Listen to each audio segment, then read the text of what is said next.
Por favor, demos un fuerte aplauso a David E. Weekly con su presentación de hackeo y emprendedores. Hey everybody, can you hear me all right? Hello, campus party! How are you guys doing? Woo! All right. It's great to be here. It's an honor to be here in Guadalajara, which is in many ways the entrepreneurship capital of Mexico, which is itself the entrepreneurship capital of the Spanish-speaking world. It's so cool. I love that what you have here combines art with engineering in such great ways. And the art here is really incredible. So last night, I went to a restaurant called Santo Coyote. You guys been to it? Yeah, it's amazing. This place is, I don't know, one part Buddhist disco hall, one part cathedral, one part restaurant. It's just, you would only find a place like this in one place in the world, and that's here in Mexico, right? This place has amazing art. And I love that synthesis of art and technology. It's one of Mexico's biggest strengths. So the organizers have asked me today to talk about entrepreneurship and hacking. And these two things, I love both, and they're actually very similar because they're both rooted in boldly and almost recklessly bringing new things forth to the world. Not always with respect for what came before them. There's boldness and beauty in that very first step. So, what does it mean to start something new? Well, I think it requires noticing two really important things. And the first is that the world around you is not perfect. Now, the educational system may have told you to understand the world, and to understand it is some fixed system which you are to learn. But really, everyone that you see around you, from the cameraman to myself, to the organizers, to the people in the chairs around you, we're making it up as we go. The world is not perfect. The world has many flaws, but it's not good to be cynical. See, I think the first stage on this journey is to see that the world has flaws, to see that the world is perfect, and to feel like it is bad because it must be bad, and to be cynical about the world. But if you look at things with an entrepreneur's eyes and with a hacker's eyes, you will see that things can be made better. And this is harder. It's easy after a bad meal to say, that was bad. I did not like how the food tasted. But what is more challenging is to ask, how could it be better? What would I have done differently to make that meal a better meal? And then even better than that is to go and actually make a better meal, right? The world is flawed, but our role in it should be to see how it can be made better, to constructively critique the world. So, a technique that I enjoy is what I call short-range science fiction. And this is where you imagine things as they could be and as they should be. And then the next phase of that, you think about, how could I make that actually come to fruition? How could I make this sci-fi real? And it's really powerful to actually write this down. So sometimes you'll have an idea that seems exciting to you, but what you should do then is actually write it down and start sharing it with some people. Because that act of taking that idea that you have for what the world could be and putting it down on paper will help make it real. There was an amazing study that was done of people who wrote down their dreams and their hopes for their careers and for the world, and those who did not, and even normalized for IQ, for socioeconomic background. the people who wrote down their dreams did better, were happier, had way more career success than the people who did not write down their dreams. So see what's going on in the world, see how you could make it better, and write that down. So one of my favorite courses that I lost a slide, it's okay. One of my favorite courses that I took in college at Stanford University was from a Latino professor of computer science, Armando Fox. And what he had us do was we would read cutting-edge white papers in computer science, very difficult stuff. And we had to summarize it, right? And that's expected. But here's the unexpected part. We had to pick those white papers apart. We had to say what the author of these papers had overlooked. What was wrong with this paper? If you are asked to summarize something, you can skim it. You can just read through it really quickly, kind of pick out some key points, and be done with it. But if you have to go through a white paper that's been published in a peer-reviewed journal, and to go through it and find what did the author screw up, that's a challenge, right? So this is a good challenge for you. As you're reading the media, right? What did the journalist miss? As you're listening to talks like this, what did the speaker get wrong? What did they gloss over, right? You think for yourself. It's a first step for making the world better. So, I want to push you guys to really constructively critique the world continuously, to see your friends' problems and to improve on them. So, oftentimes it starts with something that's very small. I'll give you an example of where this happened for me. Back in 2005, wikis were just getting started. How many of you guys have visited Wikipedia or know what a wiki is? Yeah? A wiki is a website that's easy to edit. This guy named Ward Cunningham in 1997 came up with this crazy idea that web pages should have an edit button on them. And people should be able to click edit and change what was on the web page. That was a really new idea for the time. So I noticed that wikis were really helpful for organizations who are planning, who are putting together big things, for putting together events like Campus Party here, right? But it was very difficult to set up wikis. You needed to have your own Linux server. You needed to have this dedicated internet connection. It was really involved. So I said, these wikis are really helpful for people. They shouldn't be so hard to set up. How could I make it ridiculously easy for people to set themselves up with their own wiki pages? So one night, literally, between 1 a.m. and 8 a.m., I went and I put together the first easy-to-set-up private wiki host. As easy as making a peanut butter sandwich. And I called it PBWiki. And I just used this tasty picture of a sandwich and set up a very simple web service. And 2 days later, I had 1,000 groups signed up. I said, whoa, this is interesting.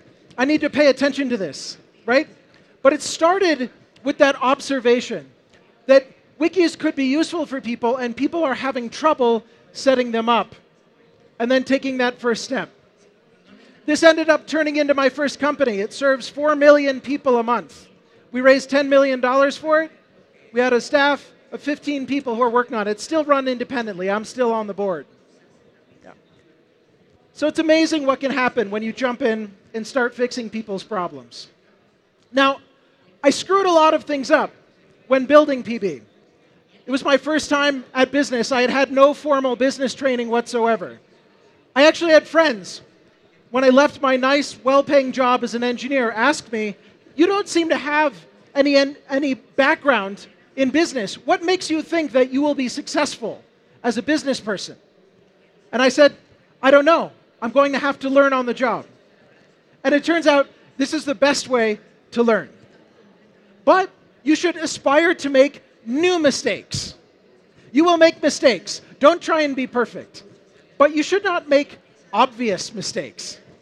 So one of the things that I really have enjoyed doing after building this company is to share with other entrepreneurs some of the mistakes that I have made so that they could make different mistakes. One example of this is that in the United States, oftentimes when you're raising capital for your company, you have to negotiate a complex series of legal instruments. That can be debt, they can be equity, you're dealing with stock, you're dealing with options, there's certain filings that you need to make with the IRS and the SEC. It was very complicated. So at the end of many years, I put together a guide to stock and options that I wish somebody had handed to me when I started this company. It's 20 pages long. And I wrote it, the first version of it, on a plane flight to London. Because I was like, within the last month, I had explained the same thing to 10 different people. And I was just like, there's no good document that I can put out there that will explain this to people. This document should exist. So I wrote the first draft on the plane flight, and I published it as soon as I landed. 3 days later, I had received a whole bunch of feedback. I wrote the second edition on the plane flight back to the United States. Over the next couple of months, I got feedback from a lot of different people, including lawyers, about what was good, what was bad about the doc, and I wrote a third edition that's actually correct now. And this has been translated into a number of different languages, including Spanish, and read by over 500,000 people. But it started small. It started with this observation that this document ought to exist. If you ever feel that, gosh, I really wish this product existed, and it doesn't, that's really annoying. I really wish a guide existed that I could read through for this, and it doesn't. That's really annoying. That's a good sign that you should go make that tool, that you should go write the first version of that document. And you might feel underqualified to do that. And you will be when you author that first version. But you will become the world's expert in that document as soon as you publish it and start getting feedback on it. So, when you see a problem, go run with it. Another time that I ran across this was in 2001. I saw that a number of nonprofits were having trouble affording web hosting. Back then, it was very expensive if you wanted to have a video on your website. And a bunch of the nonprofit websites I went to had actually taken down their video sites because they said, we don't have enough money to pay for the videos here. And I thought, this is a little silly. I knew enough of how internet backbones worked that I said, if we pool together to go and share our costs here, we'll bring everybody's costs down. It's ridiculous that people have to go and shut down the video parts of their website. So why don't we just go and get together a bunch of nonprofits who want to share their bandwidth? So I put up a post on Craigslist. Very easy. It took me 30 minutes. I said, if you're running a nonprofit and you want to pool together your expenses, come reach out to me. We're going to go and pool this all together. And that started the first donation-based co-location project in the world, the California Community Co-location Project. We ended up with 130 different nonprofits that were all on our service, including the Special Olympics, right? But it started small. It started with that one post right there to Craigslist. So I mentioned at the beginning of my talk that there were two important things to notice. The first was that the world is imperfect, that the world is broken. And the second is that you have the power to change it. There's a great Gandhi quote, which is that if you think you are too small to make a difference in this world, try sleeping in a room with a mosquito. The fact that you are here, that you exist, is not an inevitability. You don't exist independent of culture, and culture does not exist independent of you. What would it mean to have a culture with no people? This means that you influence culture in every decision that you make. Deciding to hold up your camera phones and take a picture right here, that's a decision that you make that influences the people around you, often in ways that you can't see yourself. You need to know that your actions are being seen by more people than you expect and are influencing more people than you expect. You matter. One of my favorite films, let's see if it's in here. Nope, it's not in here. All right. One of my favorite films is called It's a Wonderful Life. Have any of you seen this movie? It's like 1950s movie. It's old school. It's black and white. It's about a man in a small town. And he's been working hard to do good things for his town his whole life. But it looks like the town is not doing so well. So he's ready to give up. He goes to a bridge, and he's ready to throw himself off the bridge and commit suicide. But his guardian angel stops him right before he jumps. And his guardian angel shows him what the town would have been without him.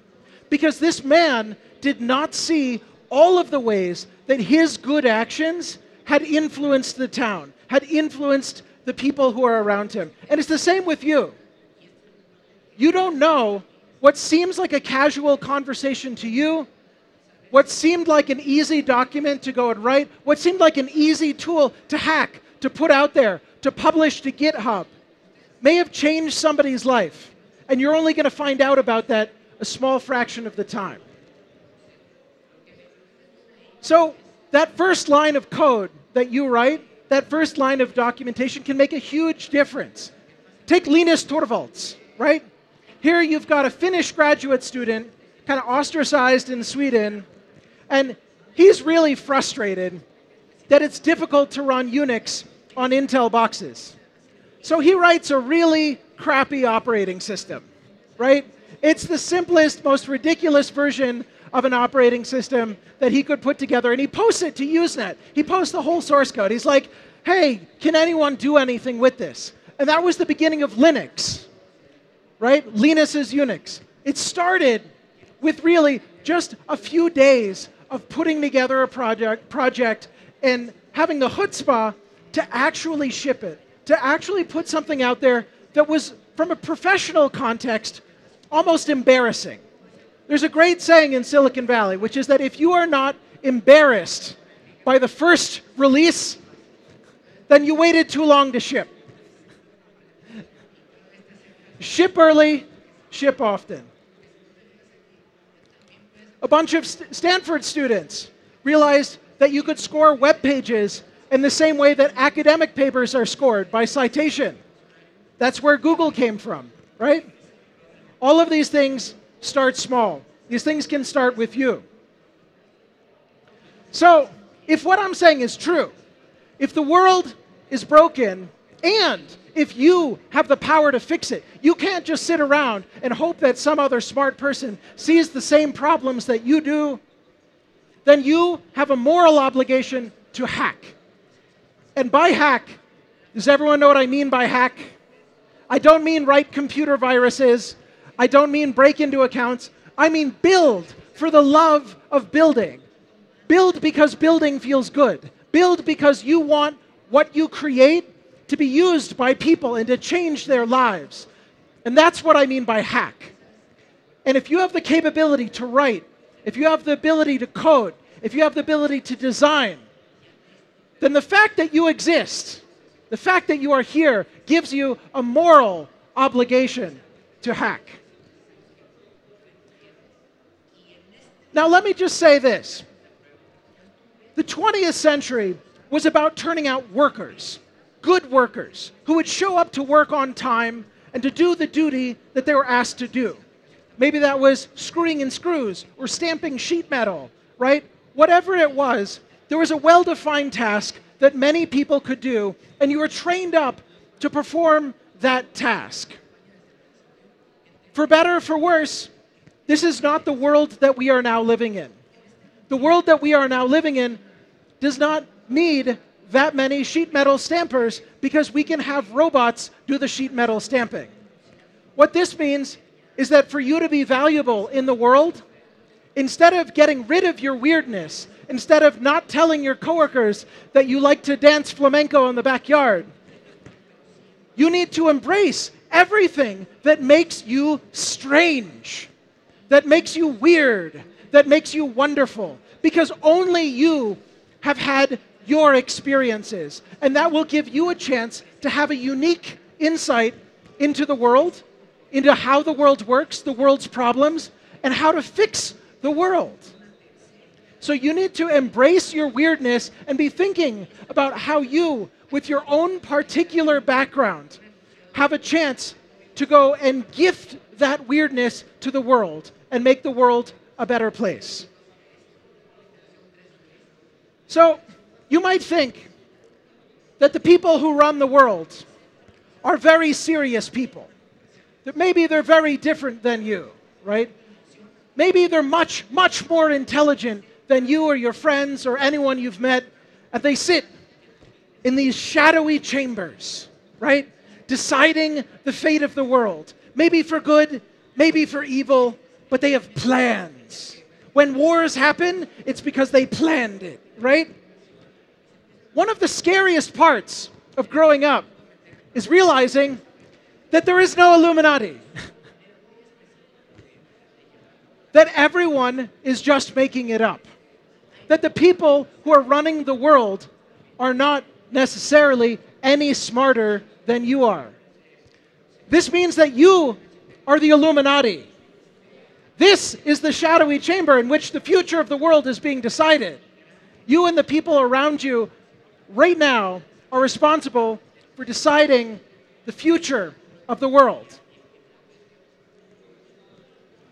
So, I've given you some big mandates, and this sounds a little bit scary. I've just told you that you're responsible for everything, that you're responsible for the world, and that you have a moral duty to hack.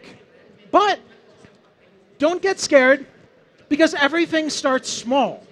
And it's okay to start small with that first timid little step. So I want to tell you about a fun little gathering that I had in my living room back in 2005. I had literally about 12 people there drinking some beer, drinking some Red Bull. We all brought laptops, and we said, you know what? Let's just code whatever we feel like coding, right? 7 p.m. to 7 a.m., dusk till dawn. This was not a production. This was 12 people. This was just me emailing my friends saying, hey, let's get together. I had an okay wireless internet connection, and this is literally what it looked like. This is a photo from that party. And we had a great time. And we said, you know what, this was so cool. Why don't we do this again in 6 weeks? So we did. Instead of 12 people, we had 15 people at the next one. It's like, oh, this was fun. And you know, people, when they came into my house, because I had white carpet, they would take their shoes off when they entered the house because we didn't want to get the carpet messed up.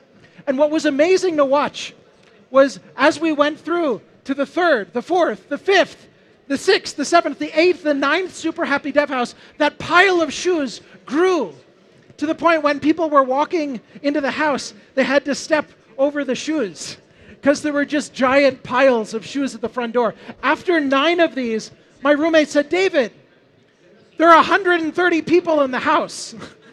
You need to throw these someplace else. And so we started rotating where we were throwing Super Happy Dev House.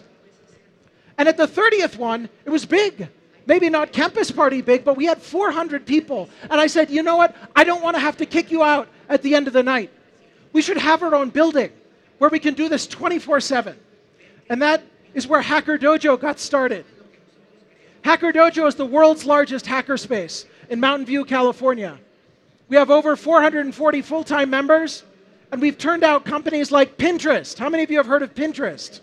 Yep, that started at Hacker Dojo. Pebble Watch started at Hacker Dojo. Skydera started at Hacker Dojo. My buddy Otavio sold his company WordLens to Google a few weeks ago. Started at Hacker Dojo, right? So all of this started from something really simple. This looks fancy. We've got like the mayor of Mountain View, California, attending a ribbon-cutting ceremony in a fancy-looking building. That looks scary. If I told you, go do that tomorrow, right? That's very scary. But if I said, tomorrow, why don't you get 12 people together in your house to go write some code? You can do that. All of these things start small. So, turns out, the same thing already happened in Mexico. So they liked what we were doing with Super Happy Dev House. I came down to give a talk in Mexico City, and they said, you know what? We could throw Super Happy Dev Houses here in Mexico too. No reason why we couldn't do that. So they did. And just like the Super Happy Dev Houses in the United States, they started growing bigger and bigger. But unlike the ones in the United States, which just stayed in the Bay Area, in Mexico, They went all over the whole country. They had more than 27 of them in Mexico City alone. But pretty soon, there were more Super Happy Dev Houses happening across Mexico than were happening in the United States. Right? Super Happy Dev House became a Mexican thing, which is amazing. And we started seeing all of these incredible entrepreneurs who are building really cool products at Super Happy Dev House, and then some not so great investors. And we said, you know what? We want to put some good investment behind these good companies. We want to give them the investment that they deserve. So we started Mexican VC, which was Silicon Valley's first seed fund for Mexican technology entrepreneurs, right? And this started very simply too. One night, I just emailed a bunch of my friends, and I said, there are such good companies here. We need to help them. And they could go so far, even with 20,000 US dollars, they would be able to go so much further than they are today. And we started that fund that night. That's now 500 Mexico City. This is 500 startups, Latin America strategy, right? They've financed 70 companies. But this thing started small. This thing started very small. So it's exciting when you can start something and it begins to grow.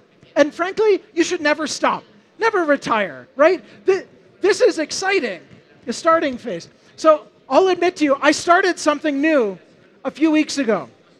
It's called Drone VC. I'm the world's first drone venture capitalist. I've noticed a bunch of drones flying around here, right? It's super cool stuff, and nobody had systematically said, I want to take a bet on the space.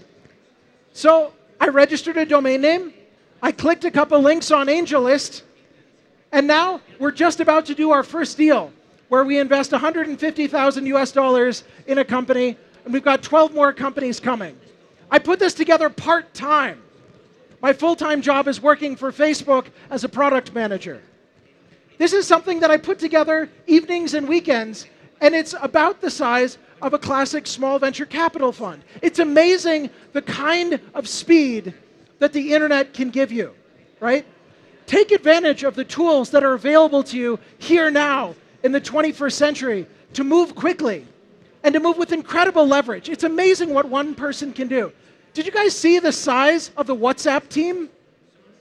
It's so small. The size of the Instagram team when they were acquired. So small. A very small number of people are now in a position where they can influence billions of people. And this is where I was saying, you are the Illuminati. You can build an application, you can write a document that's read by millions, that's used by billions. You can start talking about fractions of the species that you can impact. And that's incredible. And this is really a unique aspect of the 21st century. So, I want to leave you here asking, what are you doing in your living room? What are you doing with your friends? What are you learning? What are you sharing? What are you writing? What are you coding? You can do something, and you will affect far more people than you realize. So overall, notice, look around, see what's broken about the world, constructively critique it, understand how it could be made better, then actually try working to improve it. And when you've found how you can improve the world, scale it to go and influence the whole species. This is the quick cookbook for changing the world in the 21st century. I recommend you use it. So, go make it. Go build it. Go change the world. Thank you.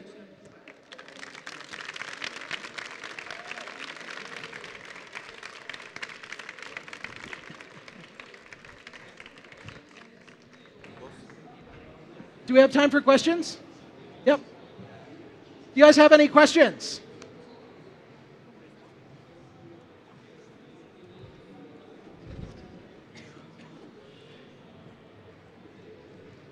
First off, thank you, David. Those were some beautiful ideas. You just rather paradigm changing for me, at least. My question is, first of all, where can I find your London flight document? The one you put online? Where can you find the stock and options document? That's right. If you do a Google search for Scribd, Stock and options, David Weekly. Okay. Yeah. Perfect. And then again, what is your take when you're building a startup on siding with public institutions? Like, you know, this is all sponsored by the local government stuff. What's your take on, like, when you're getting rather big, instead of going straight to venture capitalists, what would be the advantage, or is it something you would do? To go to government for financing? Yes. So it's interesting because in the United States, it's difficult to get venture capital financing from the US government or from a state government, so it's not commonly done. I would say your role as an entrepreneur is to remove barriers for forward progress for your business, right? To remove excuses. So if you can get financing quickly from a government institution that will help your business move forward, you should totally do it. That said, I want to caution you that I have had many of my friends get into trouble because they have a good conversation with somebody and a handshake deal, and the money doesn't show up.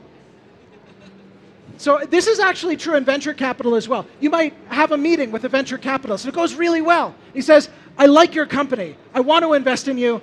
I'll write you a $2 million check. You should not believe it until you look in your bank account and you see the numbers there. So that is especially true of government. I've had some friends in very bad situations because they counted on receiving promised money from the government, the Mexican government in particular, and then that check never showed up. So if you can make it show up, that's awesome, but at the same time, I would not make your business's success predicated on that showing up in a timely fashion. Does that make sense? Perfect sense. Thanks a lot. Sure.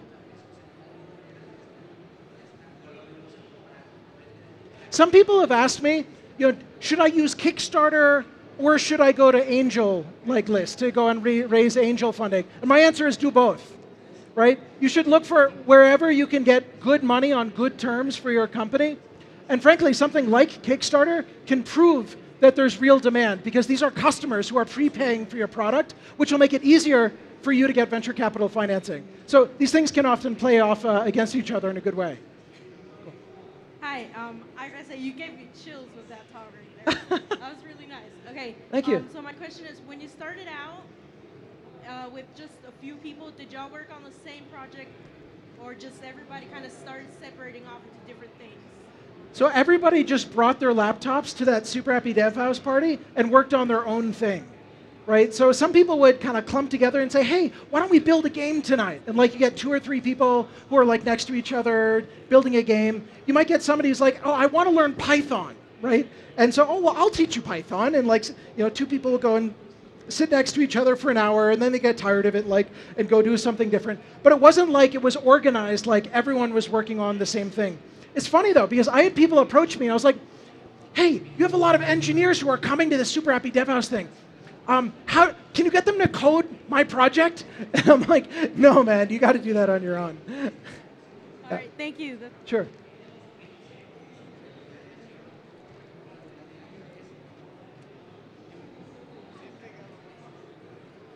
I think that your approach of idea to hack the world, it's amazing.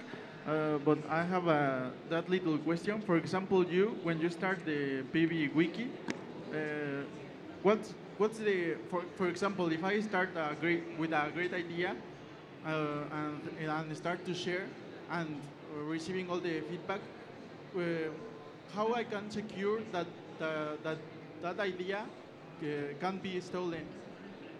How do you make sure that your idea is not stolen yes, for when example, you start putting it out when you there? start with PB, Yeah. and you start to share all the feedback to all the people, the responses of the people are always good, or maybe they say, oh, this is a good idea. I can have it. I can.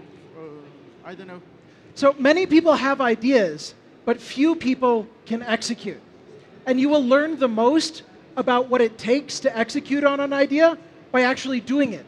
So if you are the first to actually do something, you will become the world's expert in that thing and able to do it better than anyone else, because you'll make the mistakes first. You'll see what people actually need and don't need. So when you go and you put out there a private hosted wiki, could other people go and set up a private hosted wiki? Yes, but they will come after me by definition, they won't have the insights that I have. The degree to which this is true is unintuitive. It's very unintuitive.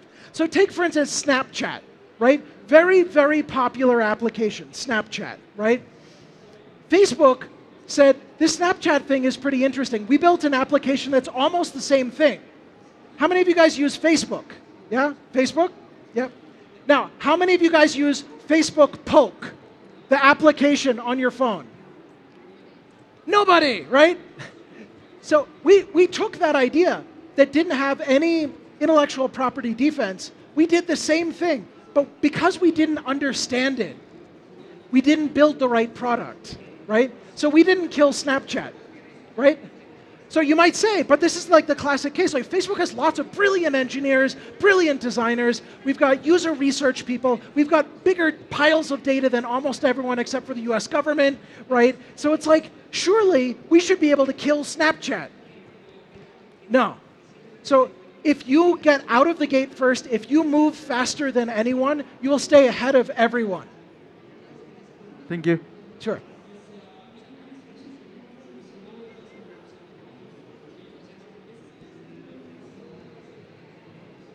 Hello, my name is Evelyn. I want to ask you, how do you maintain motivated these people? Like you have a team, and a lot of all of them are different engineers, business people. How do you motivate these people? The answer is storytelling. So humans are oriented around stories. We process stories the best. It comes from thousands of years of sitting around campfires and telling stories. And stories are exciting. Stories are memorable, right?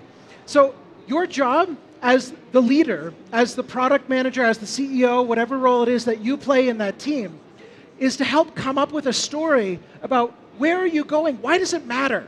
Why will the world be different because you did this, right?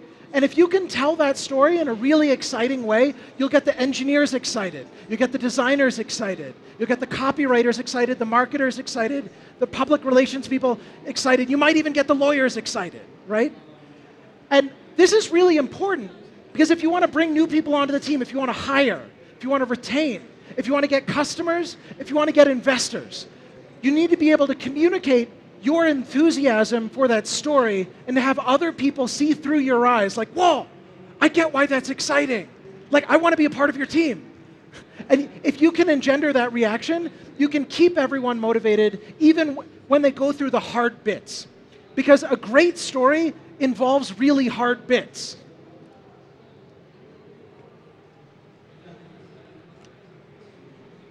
Other questions? No? Okay, great. Thank you so much, everyone. Cheers.